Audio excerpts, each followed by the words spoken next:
변상욱 기자. 네. 지금 우리가 박정희 전 대통령 100주년 기념 사업에 대한 얘기를 했는데 예. 오늘 기자수첩에서는 오늘은 광주 5.18 민주화 운동의 산 증인 중에 한 분이시던 그렇죠. 조비오 신부가 세상을 떠나셨다는 소식 아무래도 전해드려야겠죠. 그러니까 이것은 쓸쓸한 별세 소식입니다. 그렇습니다. 췌장암으로 돌아가신. 오늘이 담양군에 위치한 천주교 공원묘원에 안장되는 그 예정이 지금 있습니다.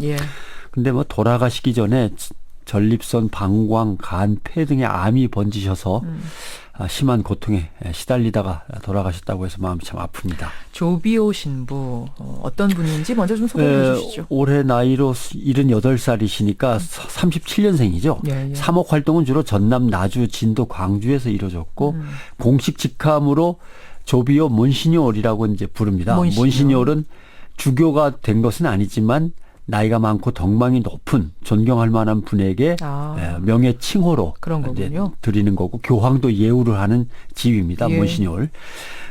조비오 신부가 2008년에 몬시뇨르에 임명이 됐었고 역시 광주 민주화 운동과 관련해서 사회적으로는 기억이 됩니다.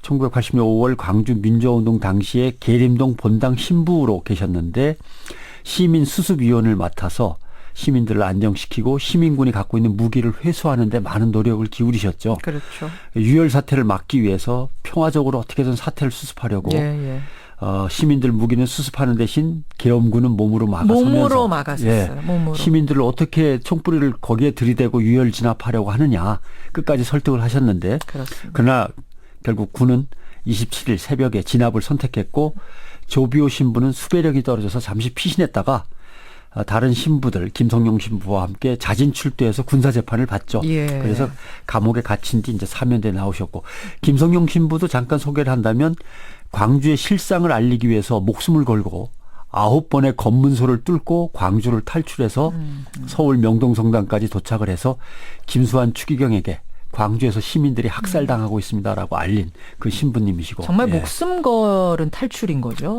서울까지 9번 검문을 뚫고 김수환 추기경에게 진상을 전한.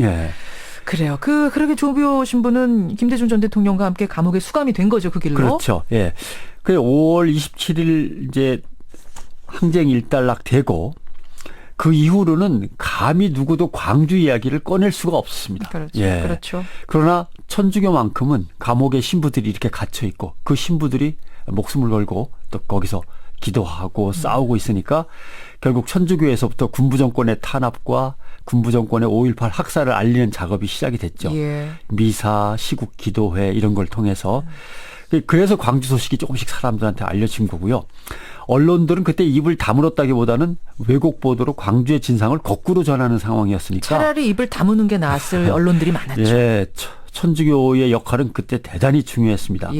그리고 조비오 신부는 이제 1989년 광주 청문회 때 내게도 정말 그때 총이 있다면 쏘고 싶었다라고 이제 막 그냥 피 끓는 목소리를 냈었죠. 그게 유명한 일화입니다만 이런 상황에서 광주 대교구장 윤공희 대주교가 80년에 최규하 대통령한테 광주 시민을 이거 위로해 줘야 된다라고 편지를 보내기도 했고 김수환 추기경이 이런저런 핑계를 대고 광주를 방문하시기도 했고 광주 대교구 사재단이 광주 사태에 대한 진상 성명서를 발표하고 각 지역 성당마다 시국기도회가 열리고 이런 일이 계속 벌어지면서 급기야 1주년을 맞아서 구속자 석방운동, 사형수 구명운동이 막 펼쳐집니다. 1981년부터. 김수환 추기경하고 윤공희 대주교가 전두환 전 대통령을 만나버립니다. 만납시다. 할 말이 있습니다라고 해서. 그때 사실 천주교 분위기가 다 이렇게 막 정의를 위해서 막 이렇게 목숨을 거는 분위기는 아니었어요. 상당히 보수적인 분위기였는데. 그 와중에도. 조비오 신부나 김성용 신부 때문에 김수환 추기경도 용기를 낸 거죠. 그래서 그 보수적인 반대 분위기를 뚫고 광주도 가고 전두환 대통령도 만나고 그랬던 거죠. 조비오 신부도 나중에 사실 천주교의 역할에 대해서 칭찬들 하지만 그러나 침묵한 교구도 많았고 주교회의도 소극적이었고 교회 언론들도 침묵으로 독재 권력에 동조한 거는 가슴이 참 아팠다 이렇게 회고하기도 했죠. 예. 세상을 떠난 조비오 신부 우리에게 남긴 어떤 뭐 당부 같은 메시지 말씀 어떤 게 글쎄요 뭐 많은 당부를 하셨지만 광주와 관련해서 하신 말씀은 광주는 민주운동의 진원지다. 그리고 사회 정의 실현의 요람이다. 여러분들이 시민 여러분들이 그 초심과 명예를 좀 잘 지켜달라. 예. 그러기 위해서 시민은 정치 사회가 어떻게 돌변하든 권력 구조가 어떻게 바뀌든 간에 시민으로서의 태연한 자세와 굽히지 않는 의지, 숭고한 시민의 자리를 명예롭게 생각해야 된다. 이 말 참 좋네요. 정치 사회가 어떻게 바뀌든 권력 구조가 어떻게 바뀌든 우린 시민으로서의 태연한 자세, 굽히지 않는 의지를 갖자. 정말 좋은 말. 시민이 스스로의 명예를 지킬 줄 알아야 민주주의가 성립된다고 평소 소신을 이제 얘기하신 거죠. 근데 그분의 그 이후의 삶을 보면 5.18 기념재단 초대 이사장, 민주언론 시민연합 의장, 사회복지법인 소화자매원 이사장, 우리민족 서로돕기 운동 상임대표, 아리랑 평화재단 이사장 한순간도 쉬지 않고 그러네요. 사회민주화, 민족 그리고 소외된 사람들을 위해서 뛰어오셨습니다.